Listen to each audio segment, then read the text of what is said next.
Okay, remember that they're changing my voice?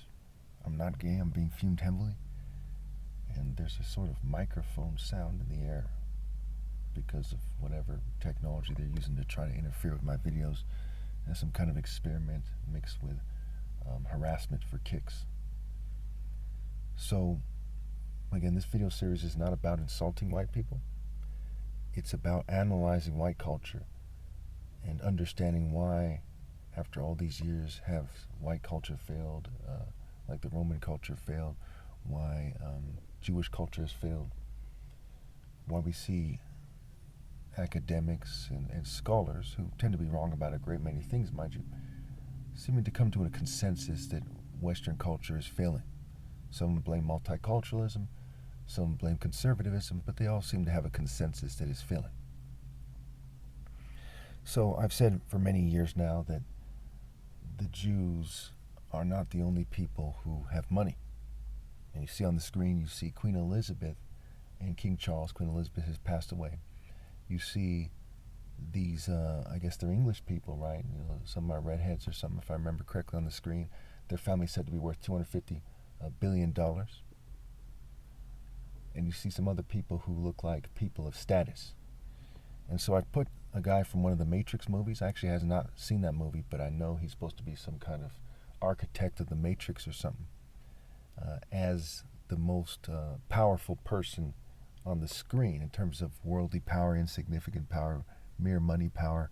It's like being a queen bee or some, or a leader of an ant group or something, ant colony. It's not really significant how much worldly power you have.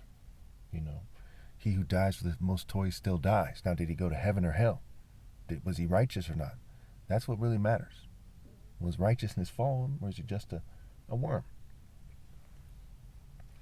So when we look at the screen, we see that guy and say, okay, why did I put him above King Charles and Queen Elizabeth? Well, because there's no evidence that King Charles and Queen Elizabeth were or are, in the case of King Charles, are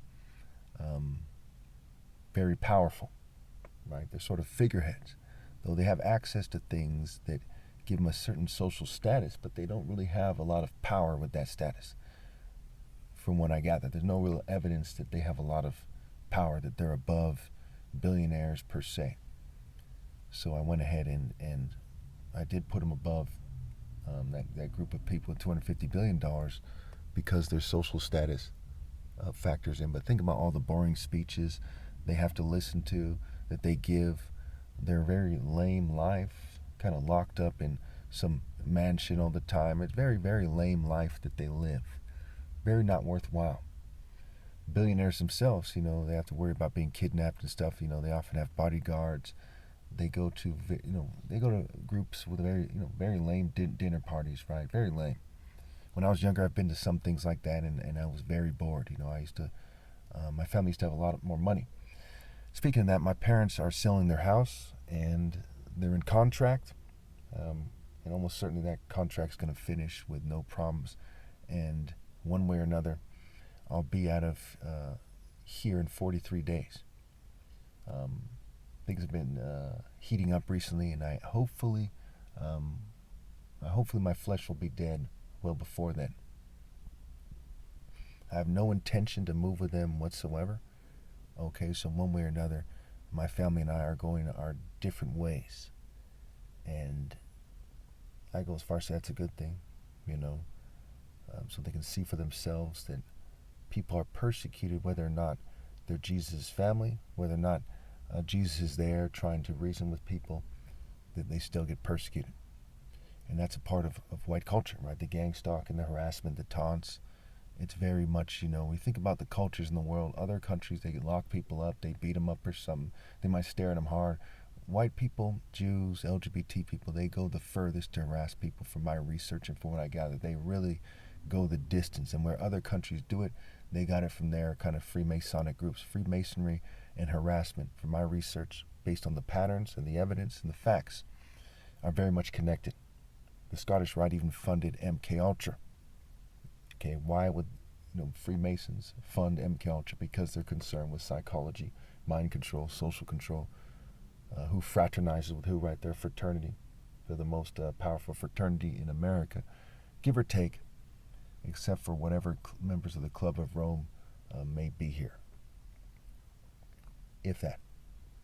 I don't know. One way or another, it's a stupid title to have. In a world that's crazy and evil, it is very disgraceful and shameful to be from the most powerful fraternity in terms of worldly power. I mean, these are crazy people. Okay, so it's important that you see this as part of the series. You look at the pictures, you understand what's going on, you understand who your oppressors are. Okay, why the Whigs? Why they have a certain posture? Why a certain arrogance? Okay, that is key in the failure of white culture. People didn't fail because their skin are white. Okay, they didn't fail because at times they weren't very polite or something. Okay, at times they weren't, right? They failed because their leadership failed.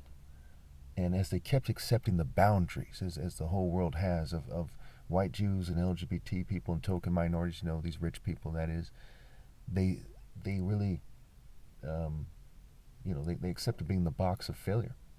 Okay? It doesn't allow for a worthwhile life when you obey these governing class people. When I look back at my life, the best things I've ever accomplished by far were things that were in complete defiance of the governing class. The best times that I've had, all the times I've been to the beach, amusement parks, dates, you name it, the best moments of my life were my top martial arts challenge. They were, trying to talk to women that the governing class didn't want me to talk to, and so on and so forth.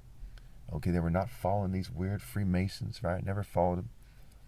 The freedom that I've had in the life that I have is much greater than other people. And, when you're 43 years old, it's only, a matter of time before you're 50, 55, 65, and 65 is a senior citizen. Okay, that doesn't take very long. And when I look at these people who followed the path of Masonry, kind of Boy Scout path, the military, the police, white culture, I see them when they're older, you can totally tell they wasted their lives. Their lives are very boring, very boring. Retirement cities, very boring. Okay, when you look back at their lives in the 70s, 80s, what have you, they were very boring lives. 60s. The 60s were lame. Disco, okay, hippies, orgies. I mean, it's very silly, sick, and lame. And I'm glad I transcended the world, and I proudly serve God all the way to the finish. They do things like change my voice, things that give away that I've won and that they're jealous. There's nothing they're doing here in Santa Clara County that's important. Okay, there's people with money here, but they're few and far between. In many ways, they're like a needle in a haystack, and they don't have that much money. There's no real famous celebrities I know that live here in this part of California. And there's, I don't know, maybe 3 million people in Santa Clara County. It's something like that. 1 million in San Jose. Maybe more like 2.5, 2. And in the LA area, on this whole planet, I'm the only one who's really important. I mean, everyone else is just another person with money or just an average person. And so it's important that people realize that when your flesh dies, you're not missing out on anything. What are you missing out on? Eggnog? Bocce ball? Okay, golf? Especially if you're in your 30s or 40s. What are you really missing out on?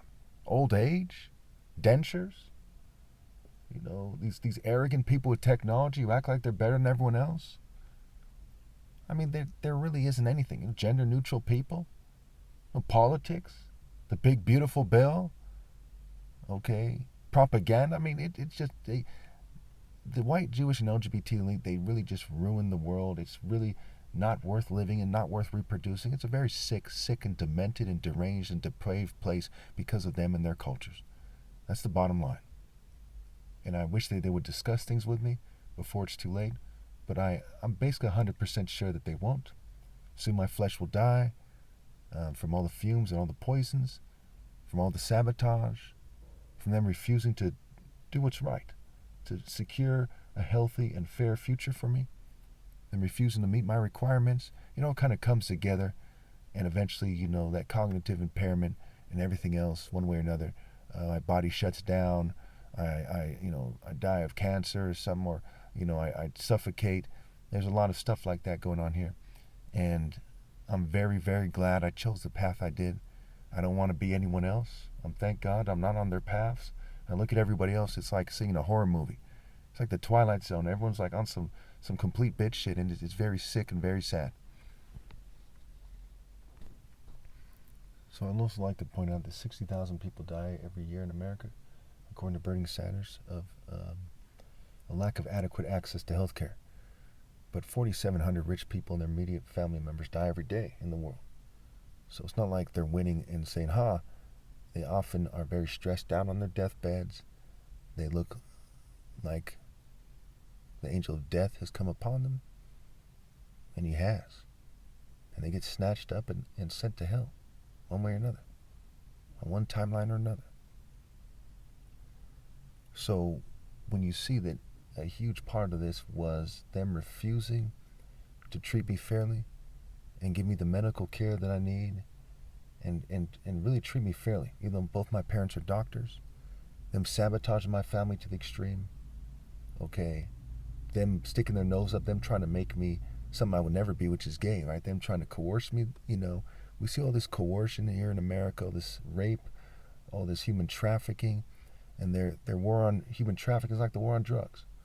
There's police officers, military, they coerce people every day. I go as far as to say there's millions of people coerced every day into sexual activity in America alone. Millions. Not hundreds of thousands or tens of thousands, millions. Everyone and their mom, right? It's in gangs, it's in corporations, the police, military, government, okay? The Freemasons in them, they look at people and say, you better not do this or that, and they kind of force them on a certain path where they feel desperate and they get taken advantage of. They're coerced in elaborate ways and direct ways and indirect ways, you name it. So I'd like to leave you with this thought. Of the 140 million or so taxpayers in America, if they each paid 10 cents each, okay, they could have given me $14 million, okay, enough to retire on. They could have left me alone. They could have reduced the eternal punishment on humanity. Now, in some ways, I'm glad that they didn't, because then I'd have to live in this miserable world longer. I'd probably get the medical care I need, what have you, to keep going, And one of my concerns is how they've changed my face with the fumes and poisons. If my face becomes more healthy, right? And I've back when I used to drink, and I used to drink regularly, I looked kind of unhealthy in the face, not so attractive. So they made my face less attractive from daily fuming and poisoning. I don't drink. My older brother does. He can be a real asshole, and he's kind of committed to their occult path. He acts like an asshole regularly. My little brother's a lot more reasonable than my older brother. I'm not mad at him. Yesterday we had an argument, and he thinks that he shouldn't have to get a part-time job. Now, first of all, I don't care about his money or my parents' money. Okay, that's their business, right? My dad has Social Security. My mom has Social Security. Okay, they're going to live some kind of life. They have family members, got some more money, they'll help them out or something. I'm not worried about it one way or another. But, as he kind of started doing very bad for a long time, he was spending like $5,000 drinking and smoking every year, and didn't get a part-time job, so he would have like $40,000. He'd have $40,000 more dollars for him to, and he'd be less of a jerk. But he doesn't want to admit that to himself, and he thinks it's insulting because he, has a certain job that's respectable, or a certain skill set that's respectable in society or whatever, and he thinks that he should just keep waiting like he has. He's been doing it for like 15 years and hasn't made very much money, maybe an average of $15,000 a year, even though he has a master's degree from Pepperdine and other things that have to do with his profession. So, he didn't want to get a part-time job to get that guaranteed money, because what he does has to do with commission. And he took it as an insult, and he started, calling me names. He's like, in fact, fuck you, motherfucker, or whatever the fuck he said yesterday. And he was, acting up very angry, and they're hacking his brain, they're fuming him, what have you. And he's mad that he got persecuted to some degree, and because of me being persecuted. But he's going to be persecuted either way, because my father's not a Jew or white or crypto Jew or LGBT person or token minority. So they're going to persecute this family for being a lot smarter than they are. I mean, the elite, they're not very smart. Their think tanks aren't very smart. I mean, it doesn't take a genius to know that death is preferred to falling in line with the New World Order. I mean, this is, when they first came out with the New World Order videos, everyone knew that. Everyone in the comments, no one was saying, hey, when that happens, I'm going to fall in line, because they knew it was such a fucking stupid thing to do. The elite are the dumbasses who just made a mess of everything, and they throw fits. They throw gay fits. They throw racist Jewish fits, racist white supremacist English German fits. They just throw fits. And I thank God that I'm not from their family. I thank God that I'm not following them. But yeah, keep that in mind. For just 10 cents each for every taxpayer, they could have given me enough money to retire on, the Son of God, and to get the medical attention I need, and to get one of these gold digging sluts to be a suitable helper, and try to make a woman out of her. Okay, and that's all attractive females these days fail miserably, nowhere near good enough for me. They need to be trained by me, nowhere near good enough, just crazy. You know, they've been made crazy from following the state. And I'm not saying this to insult them. I'm a little bitter about it, yeah. These are just the facts. And so let me just wrap this up here with that point there. For just 10 cents for every taxpayer. But instead America said fuck you to me and to, to the Almighty, which is a huge mistake. Okay, God and I will never forget how I've been treated here. We'll never forget the betrayal of all mankind, God, all mankind betraying God. You just get, the people themselves could have rallied to me. They could have supported me. They didn't. God and I will never forget that. We'll never forget who was in charge of this case, who gang stalked me, who's in the governing class at this time, who their family members are. We'll never forget.